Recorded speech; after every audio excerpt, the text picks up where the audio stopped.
Messi ইয়ামালের লড়াই দেখার স্বাদ মনে হয় পূরণ হচ্ছে না মধ্যপ্রাচ্যের ফুটবল ভক্তদের। এই দৌড়ত কাতারের লুজাইলে মঞ্চস্থ হবার সম্ভাবনা ধীরে ধীরে কমছে।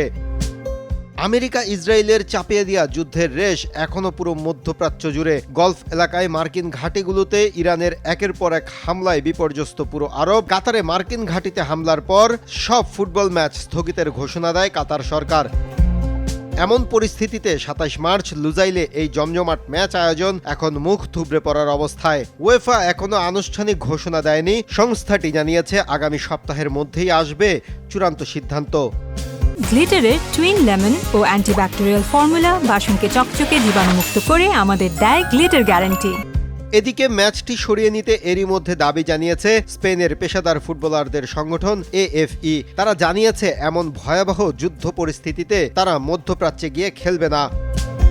এমন পরিস্থিতিতে ম্যাচটি নিয়ে দেখা দিয়েছে শঙ্কা। শেষ পর্যন্ত যুদ্ধ পরিস্থিতি স্বাভাবিক না হলেও মেসি ইয়ামালের লড়াইটি লন্ডন, মিলান বা রোমে সরে যাওয়ার সম্ভাবনা রয়েছে। এদিকে ৩১ মার্চ কাতারের বিপক্ষে আর্জেন্টিনার একটি পূর্ব নির্ধারিত প্রীতি ম্যাচের ভবিষ্যৎ অনিশ্চিত। মাহফুজুল ইসলাম, RTV।